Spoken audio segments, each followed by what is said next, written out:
ఈనాడు చాలా స్టైల్ సంఘాలు ఎక్కువైపోయాయి. ఏ సంఘాలు? స్టైల్ సంఘాలు. విశ్వాసులు కూడా చాలా స్టైల్గా ఉంటారు.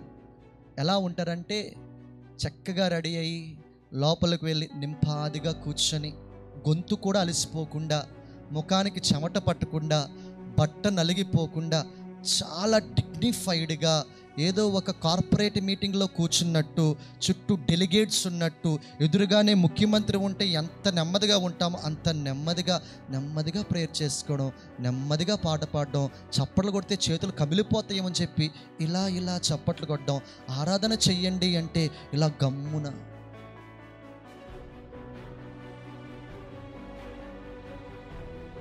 చేతులు ఎత్తండి అంటే ఇలా ఉండి ఆశీర్వాదం ఇచ్చేగానే కొంతమందికి మాత్రమే వెళ్ళొస్తానని చెప్పేసి చాలా మర్యాదగా వెళ్ళిపోవడం. ఈ స్టైల్ చర్చలు ఎక్కువైపోయాయి. ఈ స్టైల్ విశ్వాసులు ఎక్కువైపోయారు. విమర్శించడం లేదు, వాక్యాన్ని చూపించే ఈ సత్యాన్ని మీకు తెలియజేస్తున్నాను. వీళ్ళకి అరుపులు నచ్చవు, వీళ్ళకి కేకలు నచ్చవు, వీళ్ళకి శబ్దాలు నచ్చవు. నేను చెప్పే శబ్దాలు, కేకలు ఆత్మీయత కూడిన కేకలు, ఆత్మీయత కూడిన శబ్దాలండి. ఇవేమి పాపు రాకు శబ్దాలు కాదండి. ఆ కేకలు వేయమని చెప్పటం లేదు. ఆ కేకలు వేరు. ఆ కేకలు లోకముతో ఉన్న కేకలే. చర్చిల్లో ఈ మధ్య అవి కూడా కనబడుతున్నాయి. ఆ కేకలు శబ్దాలు కాదు. ఎందుకలా అరుస్తారు ఆ సంఘంలో విశ్వాసులు? ఆరాధన అనగానే చప్పళ్ళు కొట్టేస్తారు, గెంతేస్తారు, అరిచేస్తుంటారు. అబ్బబ్బబ్బా, చాలా వల్గర్గా ఉంటుంది. చాలా నెమ్మదిగా ఆరాధన చేసుకోవాలి, మంచిగా ప్రశాంతంగా ఉండాలి, వెళ్ళిపోవాలి.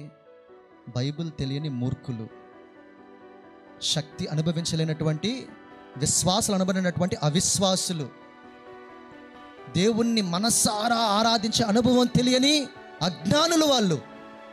ఎందుకంటే నా దేవుణ్ణి స్తుతించే విషయం వస్తే, సందర్భం వస్తే, పరిస్థితి వస్తే నా నోరు మౌనముగా ఉండదు. వాళ్ళు ఏం చేస్తున్నారు? కేకలు వేస్తున్నారు. వాళ్ళు ఏ శబ్దం చేస్తున్నారు? మహాశబ్దం చేస్తున్నారు. అట్లాగే ఎవరిని ఆరాధిస్తున్నారు?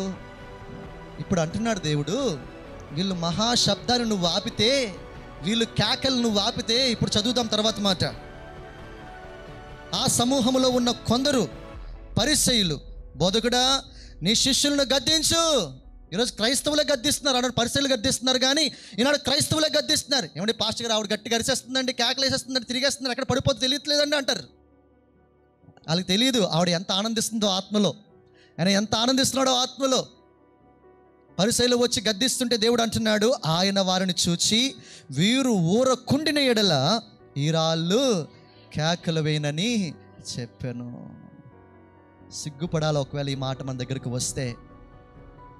ఒకవేళ నువ్వు స్తుతించలేకపోతే, నీ కేకలు వేయడం రాకపోతే, మహాశబ్దంతో ఆరాధన చేసేటప్పుడు మనసు నీకు లేకపోతే, ఈ రాళ్ళు ఏం చేస్తాయి? ఈ గోడలు ఏం చేస్తాయి? దేవుని స్తుతిస్తాయి. దేవునికి స్తోత్రం కలుగును గాక. ఆ పరిస్థితి సంఘానికి వద్దు. అలా మన సంఘం ఉండొద్దు. గొప్పగా ఆరాధన చేద్దాం. దేవునికి స్తోత్రం.